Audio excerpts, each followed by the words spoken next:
40,000 জাসদের নেতা কর্মীকে হত্যা করে, গুম করে, জাতীয় দৈনিক পত্রিকাগুলোকে নিষিদ্ধ করে শেখ মুজিবের শেষ রক্ষা হয় নাই। ইতিহাস থেকে, আপনার বাবার পরিণতির ইতিহাস থেকে শিক্ষা নেন। নির্বাচনী নাটকের নামে যেগুলো হচ্ছে, 1973 সালে শেখ মুজিবুর রহমান বাকশাল কায়েমের প্রাক্কালে একই নাটক করেছিলেন এবং আমরা দেখেছিলাম সেই বছর 40,000 জাসদের নেতা কর্মীকে হত্যা করে, হাজার হাজার রাজনৈতিক নেতা কর্মীকে জেলে পুরে, জাতীয় দৈনিক পত্রিকাগুলোকে বন্ধ করে, নিষিদ্ধ করে দিয়ে যে এক দফার চুরি, চামারি আর জালিয়াতির নির্বাচন শেখ মুজিবের নেতৃত্বে হয়েছিল, সেটা হচ্ছে বাকশালের প্রথম নির্বাচন। এবং সেই নির্বাচনে আমরা দেখেছি 73% ভোট পেয়েছে শুধুমাত্র আওয়ামী লীগ এবং 293টা সিট পেয়েছে সংসদে। জাসদের মতো তখনকার অত্যন্ত জনপ্রিয় রাজনৈতিক দল 6টা সংসদ সদস্য নিতে তাদেরকে মারামারি, খুন খারাপি করতে হয়েছে। এবং একইভাবে দেখলাম বাংলাদেশের ইতিহাসের দ্বিতীয় সর্বোচ্চ ভোটের যে নির্বাচন, সেটা ছিল 2018 সালের রাতের নির্বাচন। শেখ মুজিবের পরে বাকশালের দ্বিতীয় নির্বাচনে ভোট পড়েছিল 82% এবং শেখ হাসিনার এই মনোনীত আজ্ঞাবহ সংসদে 293 আসন পায় আওয়ামী লীগ এবং তার পোষ্য চাকর বাকররা।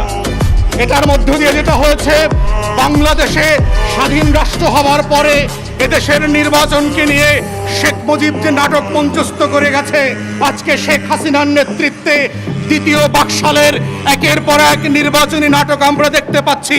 এবং 82% ভোটে শেখ হাসিনা 2018 সালে সন্তুষ্ট হয় নাই, সে 100% ভোটের নির্বাচনের নাটক এবং সেটার তফসিল ঘোষণা করেছে, যেটা 7 জানুয়ারি মঞ্চস্থ হবে বাংলাদেশের পাড়ায় পাড়ায়, মহল্লায় মহল্লায়, যাত্রাখানার মতো, থিয়েটারের মতো। রাজ্যে যারা আমরা পালা দেখেছি, সেই পালার নির্বাচন হচ্ছে 2024 সালের আউয়াল আর শেখ হাসিনার নির্বাচন। এটা আমরা 73 সালের নির্বাচনের ইতিহাস থেকে যদি শিক্ষা নেই, 40,000 জাসদের নেতা কর্মীকে হত্যা করে, গুম করে, জাতীয় দৈনিক পত্রিকাগুলোকে নিষিদ্ধ করে শেখ মুজিবের শেষ রক্ষা হয় নাই। ইতিহাস থেকে, আপনার বাবার পরিণতির ইতিহাস থেকে শিক্ষা নেন। 2018 সালের 82% নির্বাচন করে আপনার ভালো পরিণতি হয় নাই। বাংলাদেশের রাজনীতি ধ্বংস করে দিয়ে, জাতীয় গণমাধ্যমগুলোকে নিষিদ্ধ করে, পত্রিকা, টেলিভিশন দিয়ে বাংলাদেশে বিরোধী দলের নেতা কর্মীদের সকল খবরকে ব্ল্যাকআউট করে দিয়ে আপনার শেষ রক্ষা হবে না।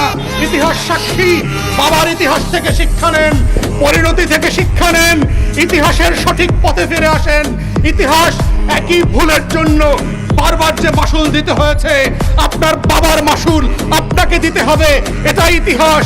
এটাই হিটলার থেকে আমরা দেখেছি, মুসলিনি থেকে দেখেছি, ফ্রাঙ্কো থেকে দেখেছি, শেখ মুজিবের ইতিহাস থেকে দেখেছি।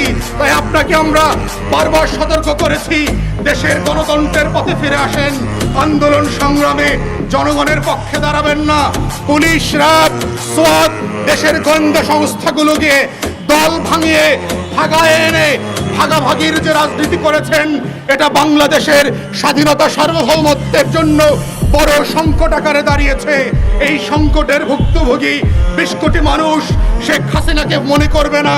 শেখ মুজিবকে যেভাবে 21 বছর পর্যন্ত এই দেশের মানুষ মনে রাখে নাই, আপনাকেও আগামী 50 বছরের রাজনীতিতে এদেশের মানুষ, এদেশের ভোটাররা মনে রাখবে না।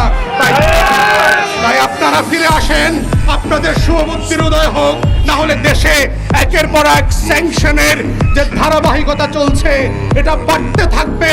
শুধুমাত্র আজকে আমরা দেখলাম ইউরোপ এবং আমেরিকাতে যারা আমাদের পোশাক কেনে, সেই সকল ক্রেতারা, বায়াররা শর্ত দিচ্ছে, স্যাংশন হলে সেই মাল যদি জাহাজে তোলা হয়, আমেরিকার পথে থাকলেও, বন্দর থেকেও সেই পণ্য তারা খালাস করবে না, টাকা দেবে না। এটা হচ্ছে আপনার ফল, আপনার বাবার নয়তে বাকশাল কায়েমের ফল। এদেশের লক্ষ লক্ষ পোশাক শ্রমিক শিল্পকে পথে বসায় দিবেন না, আমাদের 40 বছরের অর্থনীতিকে পথে বসায় দিবেন না। র্যাবের পরে সোয়াতের পরে পুলিশ র্যাব কমান্ডারদের স্যাংশনের পরে এদেশের প্রত্যেকটা গোয়েন্দা সংস্থা ডিবিএসপি এনএসআই এবং ডিজিএফআই স্যাংশনের তালিকায় আছে। যদি আপনারা শিক্ষা না নেন, গণতন্ত্রের বিপক্ষে দাঁড়ান, জনগণের বিপক্ষে দাঁড়ান, ভোটারদের বিপক্ষে দাঁড়ান, বাকশাল কায়েমের চেষ্টা করেন, 21 সালের মতো 18 সালের মতো নতুন করে আবার বাংলাদেশে দেশের প্রত্যেকটা আইন শৃঙ্খলা বাহিনী এবং গোয়েন্দা সংস্থা স্যাংশনের মধ্যে পড়বে।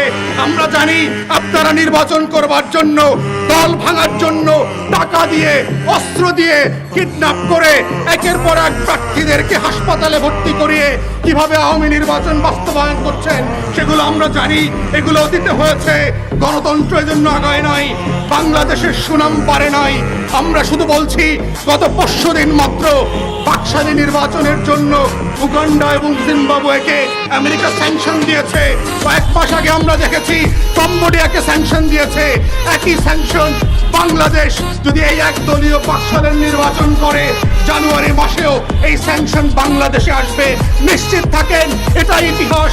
একই ভুলের জন্য পৃথিবীতে বারবার সকল দেশ এবং জাতিকে একই ধরনের মাসুল দিতে হয়েছে।